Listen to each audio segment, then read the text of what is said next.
numre sia bogana de shema babe mamunyina ajo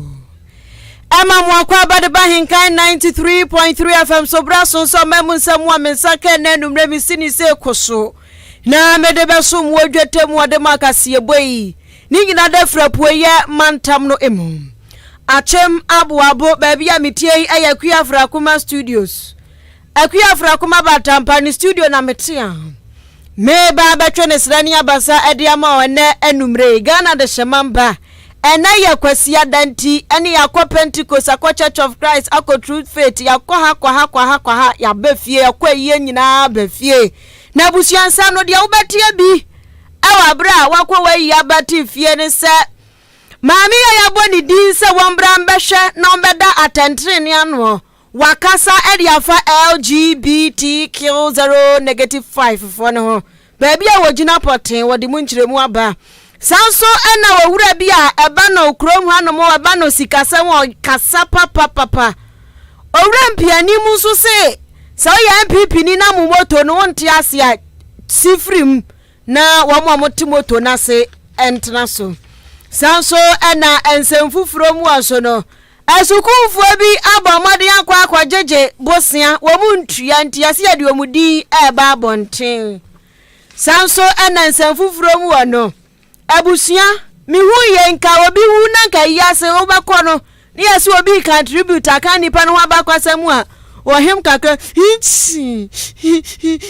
Wedia abusia akwa bia woko contribute abusia no mo contribute no omo de hie bia wuna ayampia ne empra wo matwa ban no abusia emu nsempinso enumre mamenfa aseda ema Jubilee Hospital Ahenkan FM so dwumadie bi eba so nyame adomo a eye 31st ya no so mu nkyeremu mede beba besom Kasiebo yi emu Ghana de shemamba di mechi wo Facebook ni YouTube search Ahenkan 93.3 FM ni capital letters atroya kese uduru hu ahwiegu mekenkan ne yo ede amount ajonchira kro no SMS ufoni kura wa betimi attest de aba 0594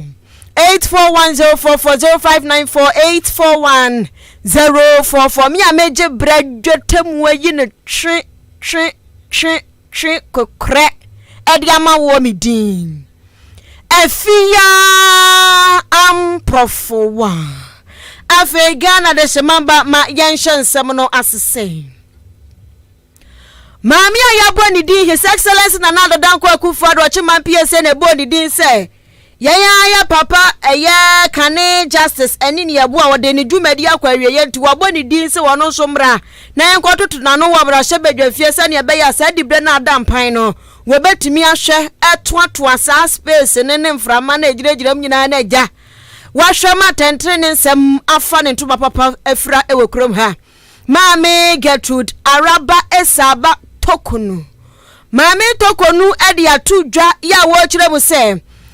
LGBTQ50-2010 for no wamo asamu edamra hyebedwa fie ya ka ho asamu a any Human Sexual Rights and Ghanaian Family Values Bill. Yeah, eno Sam George ene nkofo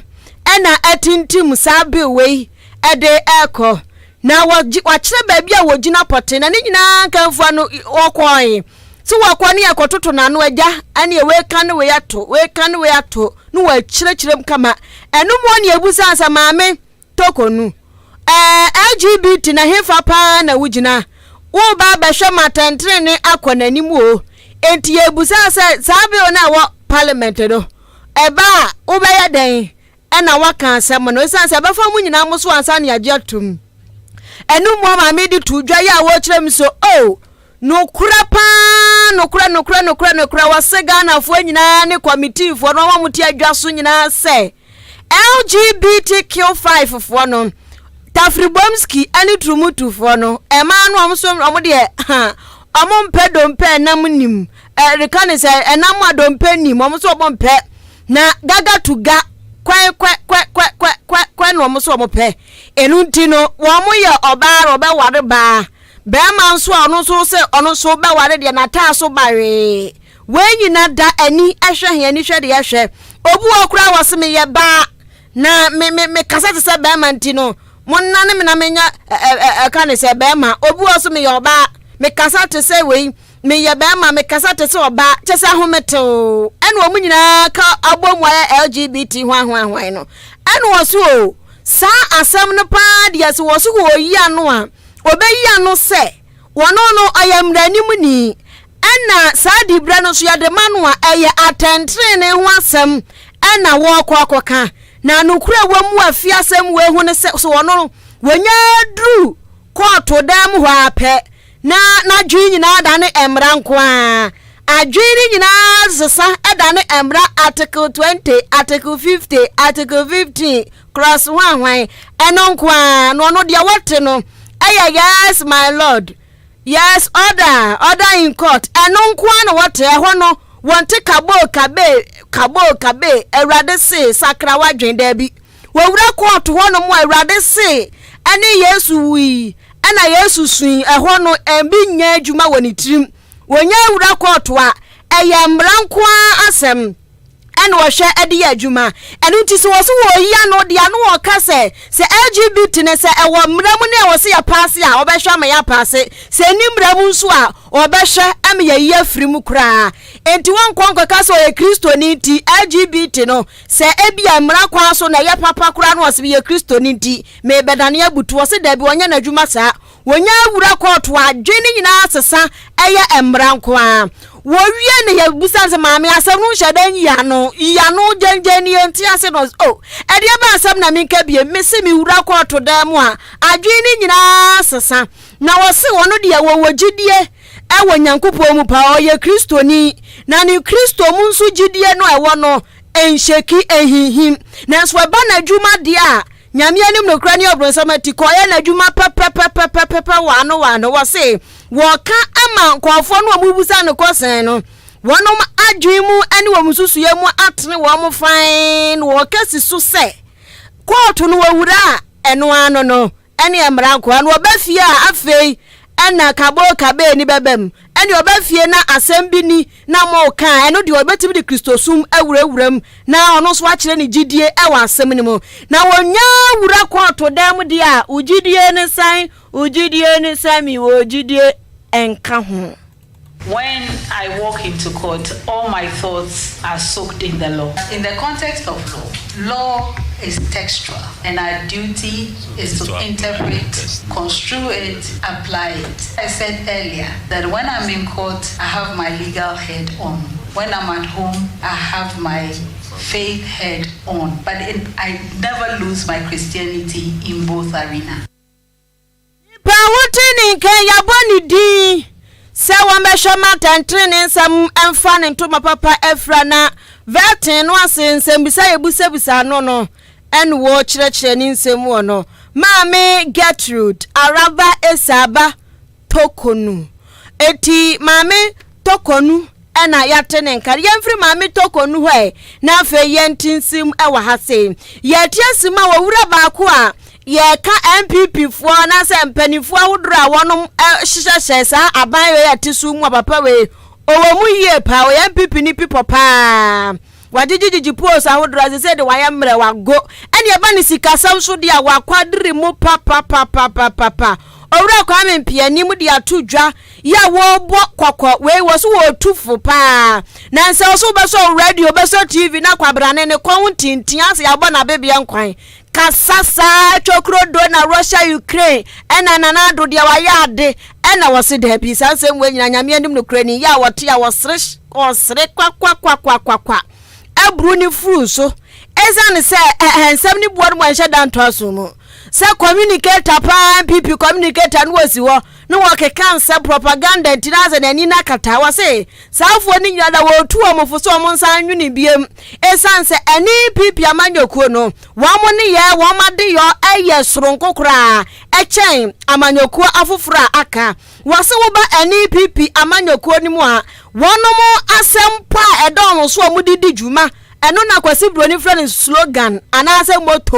moto no obidia eye knowledge is power moto de edoso pa na MPP de no aye development in freedom fa hudi a wo empuntundwuma mu wahu enti si aye mpuntuo na oman nso mu nipa no ade wo mo ho no eno na ye wo mo ani suade hunu pa kese ne omobotai enti se wote se MPP ni bi bachire chokrodo no akasa kwan a ya na wo hunu se nipa no waka MPP ni hu bio anase wonka wose no eni MPP amanyoko na adane afro omobotai ho na abanya wote su aye de wo pe wo so hu ye enka ye de oman no dwumadie ane nneoma bi tutu akwan mu yie na nyankopon so nneoma ode adom ye ne ahwe so ade abu man no wase ye wo gold bauxite hwan yes ye hu bi wa ha ye kotu ye hu bi wa ha ye kotu wase aban we ya wati so yi dwuma wo dia ne se sa gold na ye wo ne nneoma ne ye wo ye kosisi awowa ne de ama broni na broni abresi kakakra sompian na yaje wia na afa ye de eto ebu dambale sabegu Ghana fo so enti wo se aban we ya wate so no ane nkofo wo tu amfo se so ma dwensi wo mo de eto na ebe chichiri kuro no a enye ye nyankopo adi ka ma ye nioma dada ya wo se ya mfa nye omani ye enu nti so mo de omo so mpe quick money quick loan enanti ye nioma no ajapade na ye wo no mbesa ma broni adi ekosi awo wade a eni ebebra papa ba ne sa no a timamufo no ana ebre what one nsam so bia no wo kyerem se papa enkroma Dr. Kwame Nkrumah na breso na won hyeda ni nipa bebre ya odi omubu man na so na nado dan kwakufu ado abreso yi enipa ne ye two omudoso anunti ebreso se wo mo bekokokkonkwafo bi na so na nyansa ne nimdie ekura wo mo no wo mo so betimi ama bie na atimi aboa so mo ye so ye nim agroni e behyem kena ene kena hye no behu se twon na tonsuom. The more taxes you levy on Ghanaians and the private sector, you weaken them. First and foremost, the public service has to lean and win. You have to finance your public service. You have to finance your security services. You have to finance education, a reasonable, realistic education, so that your human capital is there. The resources that we have in the land, the oil, the lithium that we seem to want to give away, the gold. The monkeys were working on it millions of years before human beings came. It didn't help them because they didn't have the brain to use them. That's why you educate your people so that they have the brain to use them. And we have the people. Nkrumah didn't have the people. Look at what he has seen. Now we have the people, we have the results. Let's put our minds together. We want to grow steadily and make progress. If you are a member of the NDP, development in freedom, we do not compromise the liberty and freedom of individuals for development. We rather forgo development so that our people are free. That if you don't believe in that, don't come to the NDP. Join another party. Tisa wuni any people for anhyehyɛ ne wo nkyerɛkyerɛ ne bia jai jana kwa ndisi ana ekradon komho no mbejo nipa wuti ni nka ya economics eba no sikasem toto ya wakwadiri mu paati wo kasem ni jenjenjen owura Kwame Mpianim no na wasanso to aso biam se omaka se nkofo bi ekeka nkofo bi akyerɛkyerɛ madwen so free SHS yenya mu nsakyerɛ no se ampa ensakyerɛ ndia wo se ya bat Sapasi ya di ansaka free SHS na free SHS every wo kra de eno de oni sankofo ne nyadwen na mom say review ensanfrumu bi ne abaye na aboama free SHS na gira brane de a ene e wofo aso sense ye kan ehumasuo ya de bi a esafata hu hia pa e wo dasani asetrem eboanso ma oman kyekere no kwananim we anim ade akọ school we akọ school a ene ye adwene a ye mbre kra ni adwen achechire oman ni ye eno nti review ni dia wofo aso se ye atwam dia no dia lalai ompene na wo se as gracia ya sika tele MPC wo mo ekọ wo ma hu mijie mu a binyansanim e wo se ye nsakyeraye na se mrahye badwani no obeje de baako a waje de baako pe on beji biem konkon ba beji biem ebeboa magana ye sika seb ne adoto ni ye wo se amamra no so wo se ye mu nsakyeraye obi opep mampani adi oni dan a wadam woni fie enti wo se yansesa mamra ni mu na yemfa anuama bi ngu fam se wo ba pre se wo pe president adi wo krom ha na woni dan amaye fa ma na wo woni dan wo ba dan asi dan amaye education, we are also, let's make sure that the children are properly educated, the quality of the education is good, teachers are well trained, then let's spend the money there. And then the money is not there for building a cathedral. The money is not there for buying DA for people. The money is not there for ministers to be traveling first class when they can go economy. Education to me is important. Education is the greatest transformer. It gives all of us an opportunity and the society benefits because we then contribute to the development of our citizens. The education program, I won't touch. Anything else, I will touch. The number of ministers, let's cut them now to show people that we are serious. As Russia, let's review it. Once in a while, we do it, you want to become president and you haven't been able to buy a house and you want to become president of this country, you do not qualify because you have nothing to protect. We should not be buying houses or building houses for president. Who baba vampedi do ni die. And I'm a papa dying here. And I'm papa. Oh, papa, let's see how I see here. It will not be an was a kid. You trust on your mother in Azwa Kebenya Scapa or Chrome her. Ni Pautin in Kebanisika, somewhat quadrimupa, Ora, Kwame, Pianim, Nanu Cracramon on Segana for Yantanase. Yantanase, and I have fear into waka. Say a jamwa or Koreana, more about time, ya, when you free who's what. No akwa kabo no are ubehu no obubonka sem enti wose Ghana fomo mani na kawe pa sa abo owo na enkwafo ya mo so mo ya politicians ya mo de mo te akunwa so e won betimi de 7 pa da na wo 10 7 no nitinu ubehu na adane 0 na 1 na bia ho enu ti Ghana fo nya hweye na enuoma bi wona saban ya yembo ba ni tri so se ne be ya won ton koso Enyam from so. For Ghanaians to sit down and say, how do we put our resource management together in such a way that we do not repeat this? They say it's only a mad person who keeps doing the same thing and think that will get different results. We have to change. If you read the IMF documentation, the person is saying we are in a deep crisis. The government has come up honestly and give us all the facts. How serious is this crisis? They say it is deep. And for the first time, IMF admits this our crisis predated COVID. It predated Ukraine-Russian war. I'm sure that if you go and talk to 10 Ghanaians, most of them did not eat bread for breakfast. It was corn-based products with fish. If we are pursuing planting for food and growth seriously, as we do with projects where people benefit, the Russian-Ukraine war will not affect us. COVID, we got money from COVID. What did we use it for? So let us define. Let's put our cards on the table. How did we go? Nipa wotini nkan yabani sikasa montoto ya wakwadri mu pa yenim nso wabo adwuma pa ewo krom ha owura Kwame Mpianim na yatene nkan no ebusuana wo de wade nkyere fa 0594 841044 so 0594 841 YouTube ni Facebook ye dedamu onti hwiegum na abra safatamu akenkan ede amawo na ma mindi dwa sisia na afei yanko asuafo amakwabo bosia no so onipa te ne ho ase awompe abusia Jubilee Hospital se menkancho se nei ebia nso kura wakwabo bosia me etwon ha etwon nan etwon ti ama uti nyina bom agyawo yade mesro ko Jubilee Hospital na wo mo ensure kama yade bia se ne esitie bia Wambe sure doctor for be 24/7 apre nkwade ma lab wo ho pharmacy wo ho ti adura bom ma se den oba wo fa yafdiem na drumam ne nantiem ne sififrem akwankyere bia sa wo wofo no nya no wo mo ede be ma bibi ni ase oyenkoye operation theater wo ho enti wombe ne kofa hyew ede ama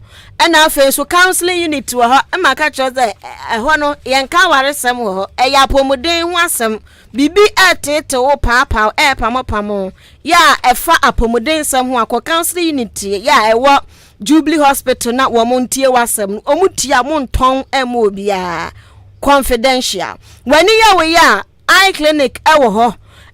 hospital clinic sa hihyehyem Jubilee Hospital diabetes ni hypertension for so clinic wo ho aduane nso omanu abi wo ho canteen no anuane papa na gumo insurance ye adwuma aban dia ne ankura de wo moje enunti wo machira kwan na me de batu wanimi achem da abo abo kwantempo ne so amantransam so ne so a ubehu Jubilee Hospital for 0244 878799 0244 sorry 0244 575799 0244 575799 and 0241 784645 0241 784645 na any Jubilee Hospital mpanifo ntwetwe enkomo and yeah no ewo achem aboabo ha gate fee bia ni ho free bonto be hwani so ene ya say ayufo na ebo Sevilla ene AS Roma ana wonom ede ehhehye so 31st no enti enya sem keto akra yesi ba bi omo ede be hhehye so no efre ho Puskas Arena Budapest edinie say ya to be simple no yes we baba ya sports stadium na mkwa de Puskas Arena Budapest hey na abusia hono amode kanisa gukense ne hhehye so na so ya de ya be comment no live ewo the blues pub enu tisha ne so ma me fufuo betuatua tio safi banku konkonta pesie mutuo fried rice pizza macaroni chiches salad chese bibi aduane bia so no yate so 50% nti wudam ti sada no kwade en ha hombo akoma sesa wo mu nyina abra sesa ba sa kufuo ni nyina abra no mu bedidi sa na jo no sanse enioma de da form aduane de da form na o show the blues pub na 31st no watimi ababi a eben Presby JHS ababo Presby JHS bibini aduane ho asem upese ubisa na bia wo da eto no mo a 0246 970 0246 970 na nempanifo entwetwe enkomo afa Ghana de shemamba ma yentro akase bono eso ya twaswana ya kwa asukuufo akache na asukuufo akache ayakwa no enya asam ketua mpanifo ani abri wo krom ha papa se enya ni tua se enioma enkoyie enioma nkoyie kura wo sukuum ha eya asasi so ne Ghana ha no mo ayete enu nti ani jai nkofo bi so akwa bobosia ema ho nsam ayepinso mami ka sei no enya asem kuma Deputy Public Relations Officer Edema Student Loan Trust Fund eyo Owura George Ferguson odi atudwa ya wo kire mu se ye ka se mprempren wo babbo ne homoden papa ahwe se asuanfo bi o mabo mo ncha babo bosia se o ye kwa school mu nso ya se ne ye kwa school ye school no a ye betu amoka wo so mo do so papa na se no wọ́n ya ọmọdún sẹ sankwọ̀fọ́ ní nyina ya di omudi ba betudwa akosua manu presence wodeka akua mansa presence wodeka ti ya bebubodin na menhye mu adeka bi akone kotua na owura yi asem a wo kyerɛkyerɛ mu nyina da ene sɛ wɔn ma ya di omba bia ene bebi bia so mo fa bia no wɔn ma fanti wa wo ka sɛ na zugufo abaje musika ade na mo betwero mudin ababonten waso wo ma ye de ombe bia ebi amakọ yes aso ahudro bia yes ankofo 20,000 bi ye adwuma ene wo mo afọ ma adwuma mu nyina akasa so se tere sika no mo twe antwe afi wo mo gina akagina mu ma wo mo di akagina mu ma wo guarantors ni nyina so ye chinchi bi no mo so asetere enya de se ekọ nanim ho enu nti ene wo masisa gina ye no na owura yi ekyirechire mu ya na wa ba mu se wo moye bibia awie na setrela wo mo nsanka sika no etwi asukufu etwi wo bi so nya dwuma aye ya wo se ko mbetua wo mo ka na so o ma twia o mu ntua nti wo mo bo kwakose se wo ba bi akwaji student loan na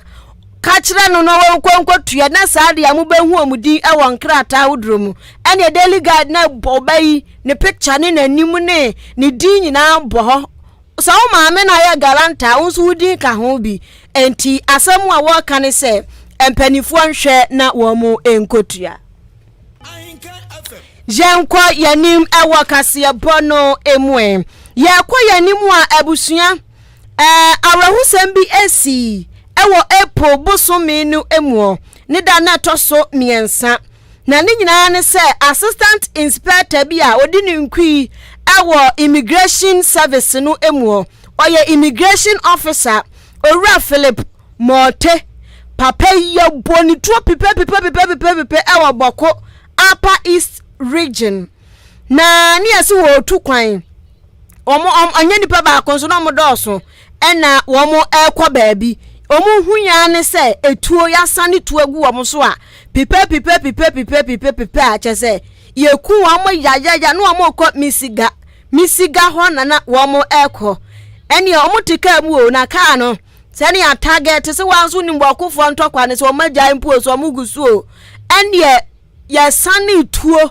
teta Abrantia Philip Mote die wanka jempu na kranana watoa nanan ho ewonsia dop apai wanyamfie nu aduanan mienu 42 years na sasem we akwaye se immigration officer ya wo mu di djuma na asem se ya to ni nti ene aban no so abon homade atetu ni aposifo wo mo bom homade so komu behunu enkofo kra wo mu di sa awuo no na so besi ne justice atentre ni enhyeda nya adwuma ewo krom ha eputon sese ye wo me ye free me mu kra akoyanim enso setre ye hunu de eko na ena abusua trans ye ya amamre ne amane ekata na chi kura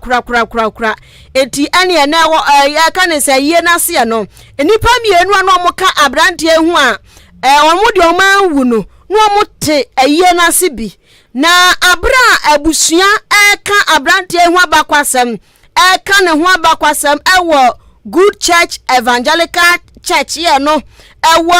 Lashibi ya wo enkrampupu ni mantem wo no Ebusia enya semketua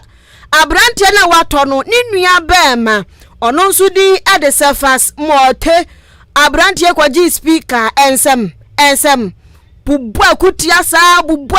sa aban wode da bia nipa wu a wode meba ye hunu atantre ni bia ntimi nua ya wawu adie se munyim na mampa atantre ni amaye ya ene mo betemo kankanka obi a woka ni nua ho abakwasem no nani abre papa wo se yawa wona kumamu ono o se nyankopon kura ntimi nyi yawo ni firi ho na woka ni plane akire Ghana Police Service ani immigration service for ne se wo mo hyehye ho so mo be kuni nua no ana wo mu kuni ntikaba ne se nka nipa nipa edoso wo mu tu kwan eba ne se na nipa ba konkwa de wawuo entina sam a woka nyina safas se obi na hye da tete ni nua ba ma no a ene wo bo ni tu akuni ti sa atantre ni anya adwuma enyo omowanwa esanse nkofo bebre nso awuwu wa krom ha Ahmed Swali munyina awuwu ya de ho ya kwabo hwi ye hu hwi enu nti sa atantre ni anya adwuma ya ti krom ha. What happened that Easter Monday was not an accident. It was not a robbery. What happened that day was a carefully designed, properly planned, well orchestrated, thoughtfully calculated, and duly executed barbaric, cruel, and gruesome act of murder. And I, Cephas, find it extremely difficult to forgive, not even with the intervention of Christ himself. Just like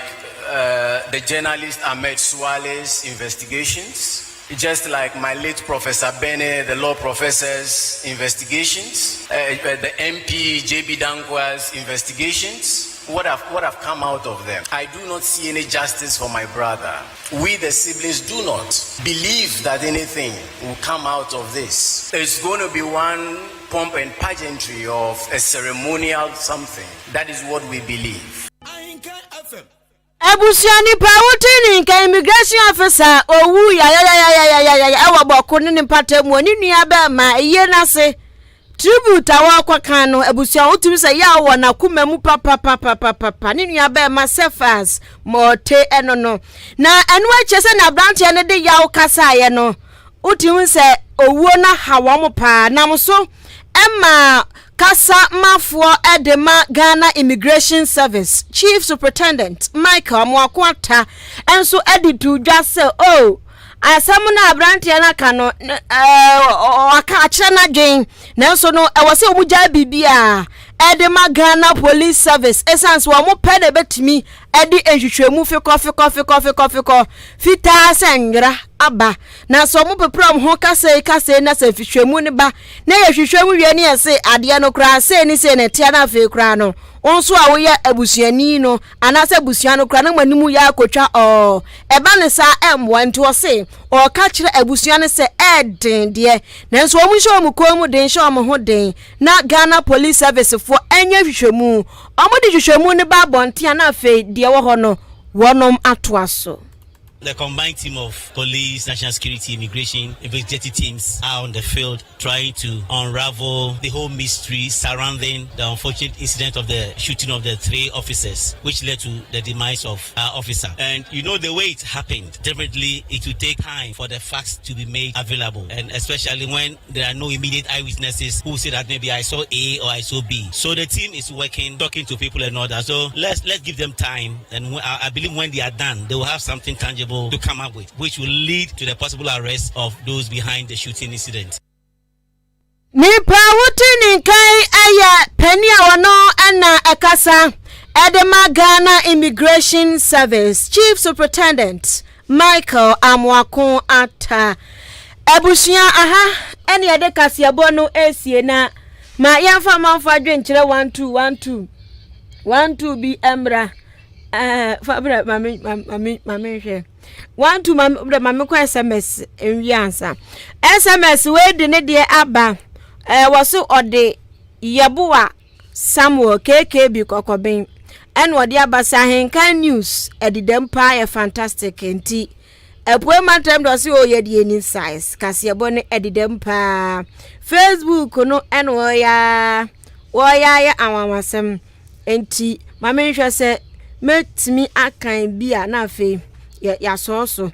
okay menya ebi wa ha sei we di ne dia boss wo de Kwadwo Woods o se ha ya mpani fu e we krom ha so omo ya selfish pa omo ya selfish pa kwafu bu wonu kra no adwuma no a omo akwa ye kra no 700 cedis ni edema omo ya mom 700 cedis kwafu kra nyansu pa no mo sorry am de breaking the 8 for the way onwune ye ho kra Kentampo BMW ono so de aba master planner junior Kentampo say Kasiebo no eye super fantastic o say Kasiebo no enjoy ne papa numbre na ochia Honorable Eric Iyaboa German North parliamentary candidate hopeful enti ono so ne de no ya fancy ha na afei yenko no obi nso embrebi Kwame Asante enede me kwa ba fontentan kese no eso technician on duty Billy man Mr. Billy ono no mi ameje bracket